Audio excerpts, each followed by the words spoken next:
What's shaking, everyone? So, Coney Barrett, she is Trump's nominee. It just dropped a couple hours ago, and it looks like the confirmation hearings are going to start October 12th, I do believe. And I don't know, man. My initial research on the video that I did a couple days ago, I like most of what she stands for, but we got some cautionary tales to traverse as well. So I don't think this is going to be smooth. And if Kavanaugh from a couple years ago was anything to go on, October 12th is not going to be an easy day for conservatives, Coney Barrett herself, or, well, it's just going to make this election cycle even spicier. But before we dig into everything going on here today, I just want to thank everybody for taking the time to click on this video. It means a tremendous amount to me. I'm just trying to grow my channel and become a honest voice in news and sport and everything else that we can cover here on this channel. And if you guys have anything that you'd like for me to discuss or dig a little bit deeper on,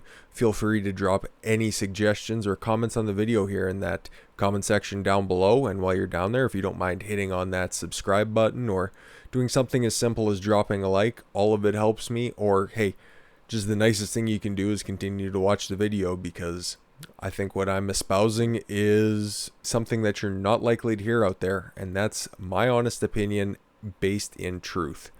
So, Coney Barrett, hey, she's pro-gun, pro-life, and seems like an all-around decent lady. But, of course, not everything is as rosy as it tends to seem from the outset. Let's take a look what BBC News has to say here. Coney Barrett's nomination to this U.S. Supreme Court comes as a little surprise. It was, highly reported. She was the only person on Trump's list that met the criteria and had a in-person interview at the White House. And hey, as much as I was pulling for Barbara Lagoa, hey, maybe next time. Or if this confirmation hearing doesn't go as smoothly as, well, everybody knows it's going to be a fucking shit show. So, the long-term academic appeals court judge and mother of 7 was the hot favorite for the Supreme Court seat. Donald Trump, who is sitting president, gets to select nominees. Reportedly once said he was saving her for this moment when elderly Justice Ruth Bader Ginsburg died and a vacancy on the 9-member court arose. Well, I don't know how much I believe that whole I'm saving her to replace RBG, because it would make for a very, very funny, well, it seems like one of those caricatures of Trump that makes him seem so petty, but if it came true, I wouldn't necessarily disbelieve it either. But let's continue. It took the president just over a week to fast-track the 48-year-old conservative intellectual into the wings. Fast-tracked, he just had a list of potential Supreme Court nominees, and she was on it, and hardly believe that that's fast-tracking, but whatever. It is the BBC after all, and this is just some background, really. Barrett's record on gun rights and immigration cases implies she would be a reliable vote for the right wing for the court, as Ginsburg was on the left, according to Jonathan Turley, a professor. We don't need a professor to break down the fact that RBG was a staunch, liberal-thinking individual, and Coney Barrett here is quite old-school conservative. A lot of her opinions are quite neoconish, and I think she's one of the best of a bad situation. Like I said, Lagoa probably would have been much more my speed, but this is the situation we find ourselves in. And her vote, alongside a conservative majority, could make the difference for decades ahead, especially on divisive issues such as abortion rights and the Affordable Care Act. Well, one is true and one is not.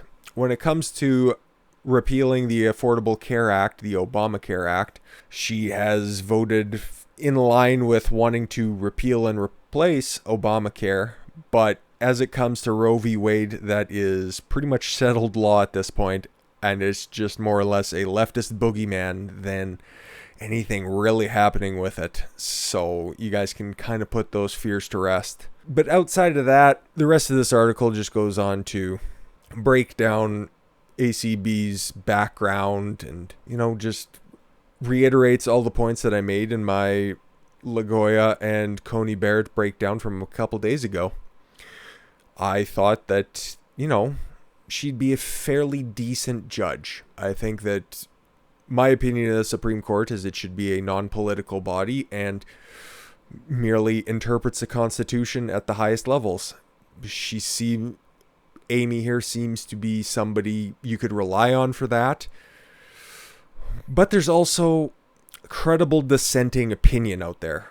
Somebody that I think is very honest with his opinions and has very rarely been wrong on a lot.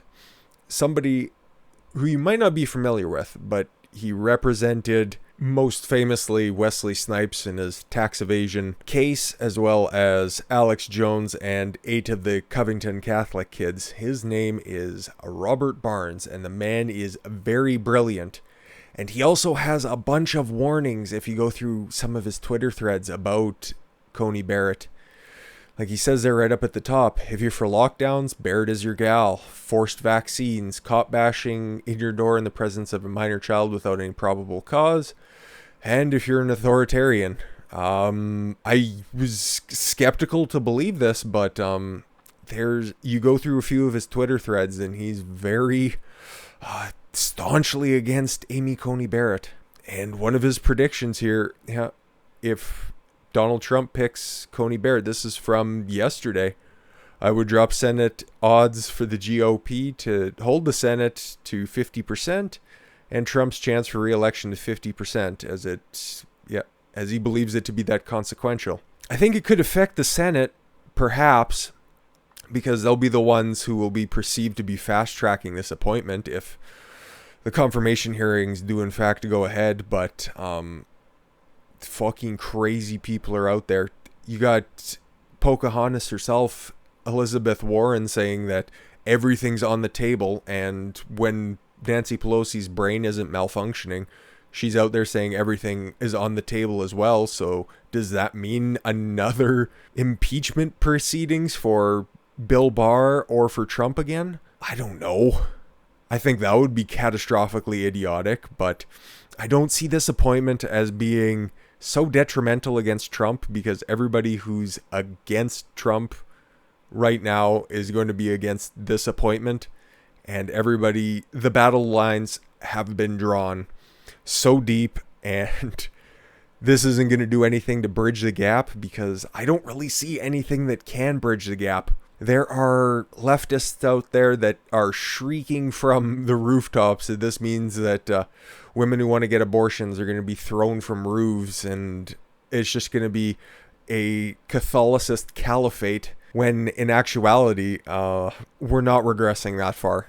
This is merely an appointment on the Supreme Court that has several moderates on it, several hardline conservatives, and several hardline liberals. So we're just going to have to wait for the confirmation hearings, because they are going to be fucking spastic.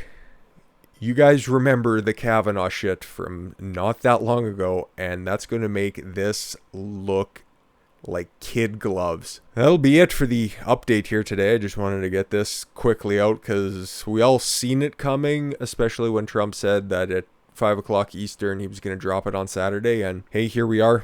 Looks like popular wisdom was just in fact that for once. It was, got out ahead of this one. I hope Robert Barnes is incorrect in his assessment, but you look back at a bunch of his other predictions, and the man's been super consistent and has been fairly prophetic in a bunch of his assumptions. So fingers crossed this is an anomaly, but at the same time, I am for limiting the powers of the Supreme Court, and maybe this is just the flashpoint where we can, from both sides of the aisle, have that discussion. I think that's a great place to end the video right there.